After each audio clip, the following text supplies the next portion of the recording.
Halo guys, kembali lagi dengan Dimas Biber Rumi Anafis.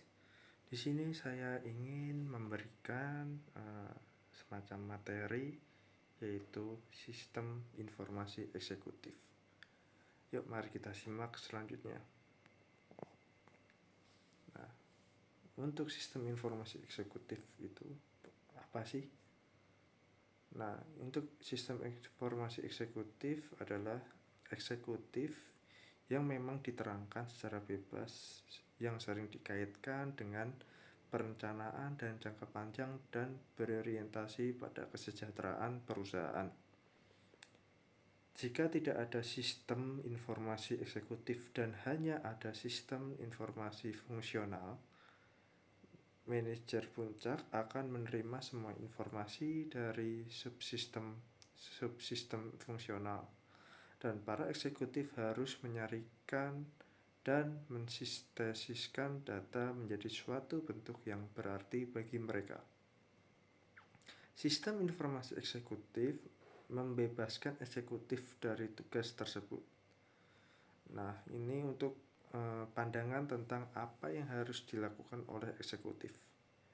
Nah, salah satunya adalah menurut Henry Fayol, semua manajer melakukan fungsi-fungsi manajer yang sama: merencanakan, mengorganisasikan, menyusun staf, mengarahkan, dan mengendalikan.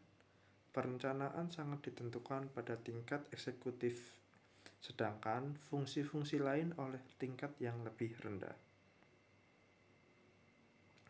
Untuk sejarah sistem informasi eksekutif itu sendiri dikembangkan seperti mainframe, program berbasis komputer, yang bertujuan adalah untuk melindungi sekumpulan data dan untuk menyediakan kinerja penjualan atau statistik riset pemasaran. Untuk juga membuat keputusan seperti halnya petugas keuangan, direktur pemasaran, dan petugas eksekutif pemimpin. Objektif adalah untuk mengembangkan aplikasi komputer itu akan menyoroti keterangan untuk memuaskan eksekutif senior kebutuhan. Secara khas, sebuah sistem informasi eksekutif atau juga disebut Executive Information System menyediakan data hanya perlu untuk mendukung keputusan level eksekutif daripada data bagi seluruh perusahaan. Hari ini, aplikasi dari EIS tidak hanya pada hierarki perusahaan, tetapi juga di komputer pribadi pada satu daerah jaringan lokal.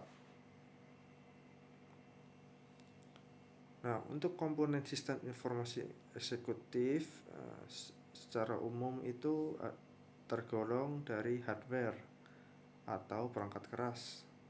Nah, perangkat keras komputer dasar diperlukan untuk suatu sistem informasi eksekutif meliputi 4 komponen, yaitu input device atau alat masukan yang mengizinkan eksekutif untuk memasuki, verifikasi, dan membaharui data dengan seketika. Yang kedua, central processing unit atau adalah pusat komponen, karena ini dapat mengontrol komponen mesin komputer yang lain. Yang ketiga, file penyimpanan data.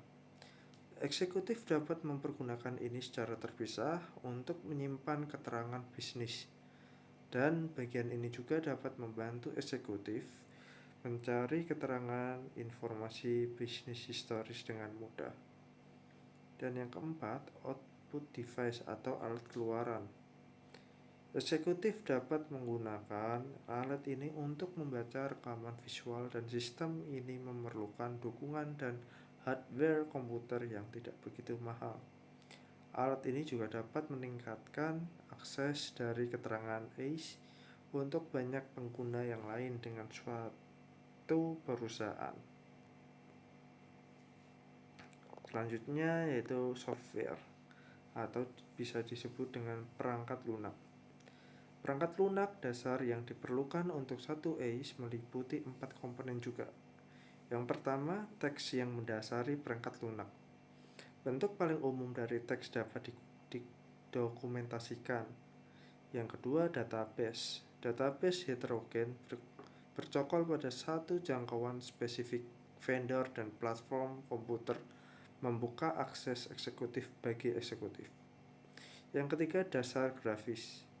Grafis dapat mengarah volume dari teks dan statistik ke dalam keterangan visual untuk eksekutif. Jenis grafis yang khas adalah bagan gugus berkala, diagram, peta, grafis gerak, bagan urutan, dan perbandingan mengorientasi graf atau bagan balok. Yang keempat, dasar model. ACE memodelkan data yang mengandung data statistik rutin dan khusus keuangan dan analisa kuantitatif lain.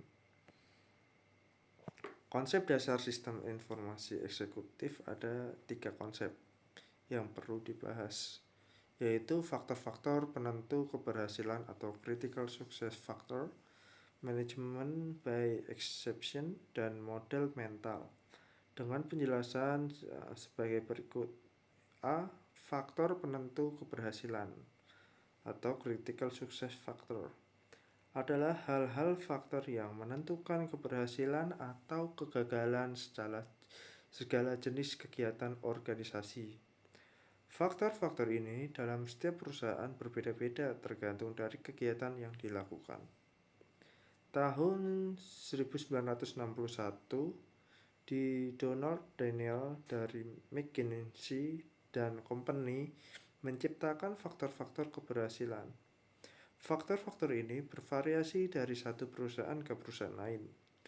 Untuk industri kendaraan bermotor, GSF atau Critical Success Factor yang diyakini adalah model, jaringan dealer yang efisien, dan pengendalian biaya manufaktur yang efisien. Sebagai contoh, misalnya sebagai berikut, GSF dan industri asuransi jiwa adalah pengembangan personil manajemen, agen, pengendalian personil administratif, dan inovasi menciptakan produk-produk asuransi. B. Management by exception atau MBA. Perbandingan antara kinerja yang direncanakan dengan kinerja aktual sehingga informasi dapat langsung didapat dan digunakan untuk menyelesaikan setiap permasalahan seperti perangkat lunak ACE yang dapat mengidentifikasi perkecualian secara otomatis dan membuatnya diperhatikan oleh eksekutif. C. Model mental. Peran utama ACE adalah membuat sintesis atau menyaringkan data dan informasi bervolume besar untuk meningkatkan kegunaannya. Pengambilan sari ini disebut pemampatan informasi atau information compression dan menghasilkan suatu gambaran atau model mental dari operasi perusahaan. Tahun 1973, P.N. Johnson dengan Lafitte menciptakan istilah model mental, yakni memungkinkan perorangan untuk membuat penilaian dan perkiraan, dan juga untuk memahami fenomena, memutuskan tindakan yang perlu diambil dan untuk mengendalikan pelaksanaannya. Dan di atas semuanya, untuk mengalami kejadian melalui pengganti atau proksi.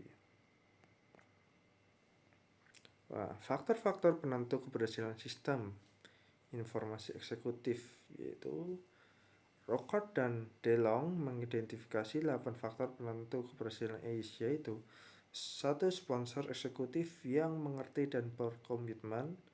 Eksekutif tingkat puncak, lebih baik CEO karena harus berfungsi sebagai sponsor eksekutif ACE dengan mendorong penerapannya. Yang kedua, sponsor operasi. Kalau sponsor eksekutif sibuk dapat diberikan kepada eksekutif lebih rendah. Misal wakil presiden eksekutif. Sponsor operasi bekerja sama dengan eksekutif pemakai dan spesialis informasi untuk memastikan pekerjaan itu terlaksana. Yang ketiga, staf jasa informasi yang sesuai. tidak saja mengerti teknologi informasi, tetapi juga mengerti cara eksekutif menggunakan sistem itu. Teknologi informasi yang sesuai dan H per W dan S per W tidak lebih dari tidak kurang. Yang kelima, manajemen data. Data harus selalu mutakhir dengan mengidentifikasi tanggal dan jam dimasukkan dalam sistem. Juga perlu analisis melalui drill down dengan bertanya kepada manajer data atau keduanya. Yang keenam, kaitan yang jelas dengan tujuan bisnis ACE harus berhasil memecahkan masalah spesifik atau untuk memenuhi kebutuhan yang dapat ditangani teknologi informasi. Yang ketujuh, manajemen atas atau juga penolakan organisasi. Jika seorang eksekutif menolak ACE, perlu upaya untuk mendapatkan dukungan dan juga perlu mengidentifikasi masalah tersebut. Kemudian menerapkan ACE dengan prototyping untuk mengatasi masalah tersebut. Yang kedelapan, manajemen atas penyebaran dan evolusi sistem. Jika manajer tingkat atas mulai menerima informasi dari ACE, maka manajer tingkat bawah menginginkan informasi yang sama, karena mereka ingin mengantisipasi masalah dan memecahkan sebelum manajer tingkat atas menganggap masalah tersebut tidak terkendali. Langkah-langkah eksekutif untuk meningkatkan sistem informasi. 5 langkah untuk pencapaian pengembangan tersebut. Yang pertama, menyimpan inventarisasi dari transaksi informasi yang masuk, yaitu memelihara rekod data dan menyimpan ke database dan dapat dibuat laporan. Yang kedua, merangsang terjadinya sumber yang bernilai tinggi. Yang ketiga, mengambil manfaat dari peluang yang ada. Ketika informasi datang, eksekutif harus dapat memperolehnya. Yang keempat, menyesuaikan sistem dengan kebutuhan perorangan. Eksekutif menggunakan gaya atau cara pengumpulan informasi yang berbeda. Yang kelima, memanfaatkan teknologi, memanfaatkan staf pelayan informasi untuk mengembangkan sistem dalam perusahaan itu sendiri. Alasan ACE dibutuhkan untuk kebutuhan informasi yang up to date, yaitu yang pertama eksternal, meningkatkan kompetisi, lingkungan yang dengan cepat berubah, keharusan untuk selalu proaktif, terakhir kebutuhan untuk mengakses eksternal database. Yang B, internal, yaitu contohnya kebutuhan akan informasi yang up to date. Kedua, kebutuhan akan komunikasi. Yang ketiga, kebutuhan akan informasi yang lebih akurat.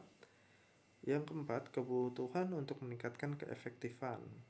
Tujuan dari Executive Information System adalah menghasilkan target informasi yang selalu up to date untuk meningkatkan performance dari suatu perusahaan dengan memberikan perhatian khusus pada tujuan akhir dan prioritas dari perusahaan tersebut. Kelebihan dan kekurangan sistem informasi eksekutif.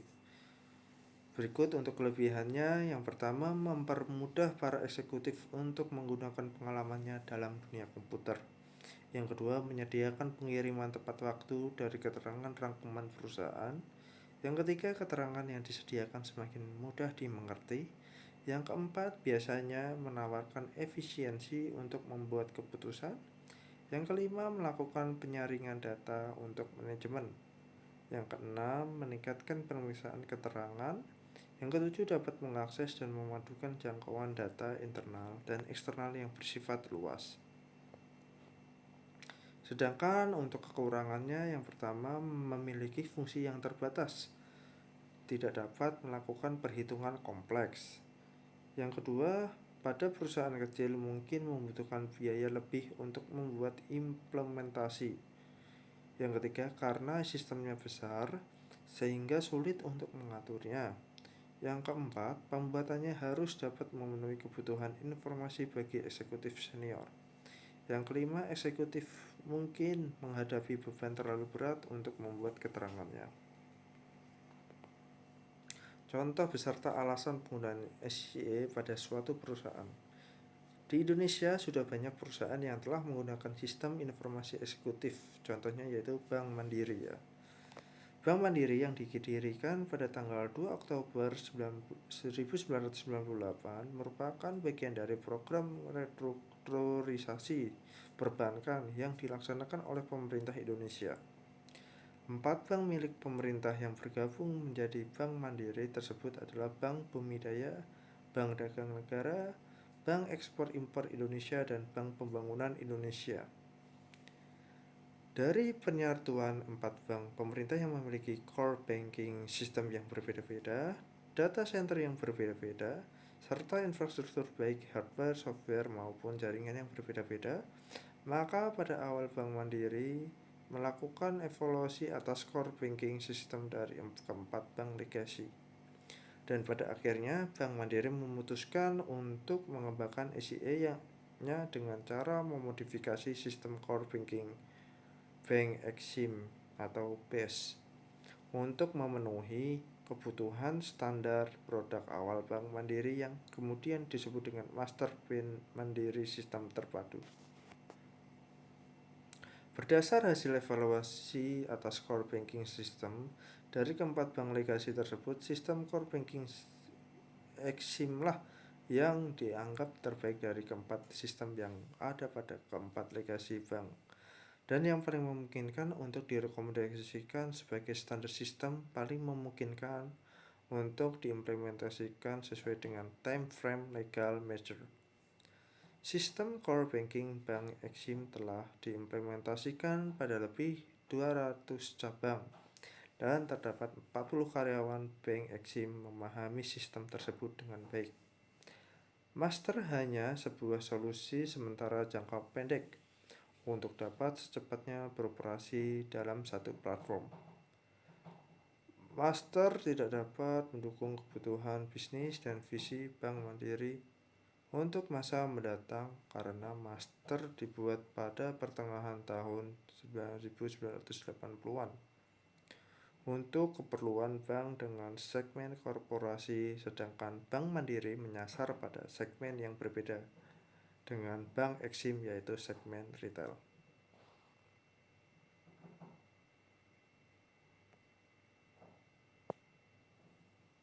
Selain itu, arsitektur sistem Master dikembangkan dengan konsep branch centric yang tidak dapat mendukung konsep hub and spoke. Di samping itu, database yang dimiliki oleh Master ini cukup terbatas dan tidak dapat memenuhi kebutuhan customer view dan segmentasi nasabah yang diperlukan. Selanjutnya, dilakukan benchmarking aplikasi Master yang dilakukan di IBM Center Rochester, dan diketahui bahwa Master tidak dapat memenuhi kebutuhan Bank Mandiri. Dari sini, pihak manajemen Bank Mandiri sepakat untuk mengganti core banking sistemnya dengan sistem off the shelf from the market yang dapat mendukung bisnis dan visi Bank Mandiri dan tidak mendesain ulang sistem Master. Setelah itu, dilakukan penggantian sistem Master ke sistem EMAS, Enterprise Mandiri Advanced System, yang proyek pilotnya dilakukan dalam 2 tahap. Sistem EMAS dijalankan senilai 173 juta US dollar selama 3 tahun yang mencakup 4 inisiatif utama, yaitu yang pertama, memperkaya dan memperbarui delivery channel. Yang kedua, membangun sistem core banking baru yang terintegrasi. Yang ketiga, membangun MIS didukung teknologi data warehouse terkini. Yang keempat, memperkuat dan memperbarui sistem infrastruktur yang reliable. Didukung oleh anggota tim sebanyak 500 orang, 32 proyek, 18 sistem interface, dan 128 submodul, pada Bank Mandiri ada beberapa hal yang menjadi perhatian dalam pengelolaan data, yaitu yang pertama, timeless. Data harus tersedia pada waktunya untuk mengantisipasi perubahan bisnis yang cepat. Yang kedua, usability. Data harus sesuai dengan kebutuhan user. Yang ketiga, completeness. Data yang lengkap akan dapat memberikan gambaran bisnis yang lebih baik. Sehingga pada saat pemasukan data atau data entry, field penting telah dibuat mandatory dan default value. Yang keempat, correctness. Ketepatan data untuk digunakannya parameter table untuk meminimalisir kesalahan pengetikan atau typing error. Yang kelima, precision. Memastikan bahwa data tetap lengkap dan sesuai, tidak ada data yang hilang atau berubah. Yang kelima, lack of ambiguity. Kesamaan persepsi atas data diperlukan untuk menghindari misinterpretasi. Untuk mendukung penyediaan data dan informasi yang lengkap, akurat, tepat waktu, dan konsisten, maka dibentuk Enterprise Information Architecture yang bersifat agile and adaptive dan comply dengan Basel II. Saat ini, sebagian besar proses pelaporan telah berjalan secara otomatis. Meski terdapat beberapa yang masih diperlukan adanya intervensi atau pengontrolan dari unit terkait, dalam hal ini, eksekutif untuk dilakukan adjustment sesuai keputusan manajemen, maupun adanya temuan audit internal dan eksternal. Walaupun demikian, diakui pihak IT Bank Mandiri bahwa masih terasa terdapat kekurangan optimalan waktu pemrosesan pembentukan data menjadi informasi, serta kurangnya pemahaman terhadap kebutuhan laporan dan data yang tersedia.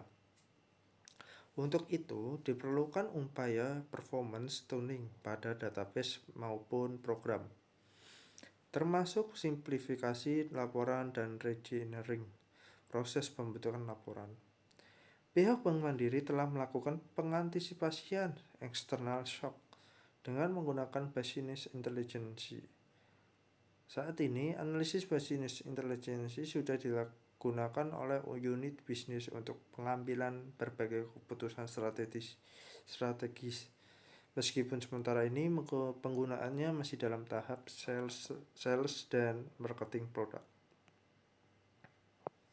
Tetapi untuk lebih mengoptimalkan penggunaannya perlu disusun data mart, subset dari data warehouse yang berisi data yang lebih spesifik yang bersifat departemental, yang lebih komprehensif, dan peningkatan pemahaman baik oleh IT maupun user, yaitu pihak manajemen puncak yang terkait untuk menghindari adanya kesalahan interpretasi atau misinterpretation.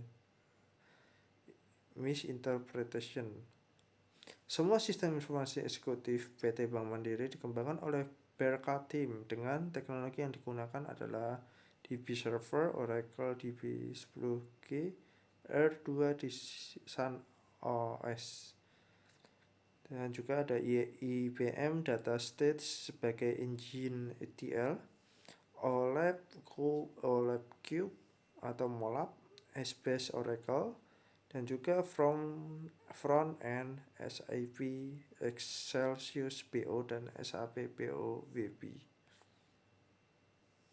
Kesimpulannya, sistem informasi eksekutif memiliki peranan yang sangat penting dalam perkembangan sistem informasi dewasa ini.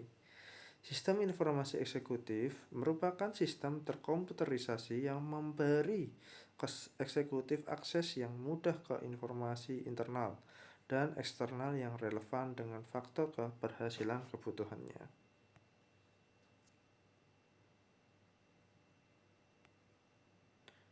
Berikut untuk daftar pustakanya dan juga sekian dan terima kasih. Semoga materi yang saya berikan hari ini bisa diterima dan mohon maaf jika ada kesalahan kata maupun ucapan. Assalamualaikum warahmatullahi wabarakatuh. Terima kasih.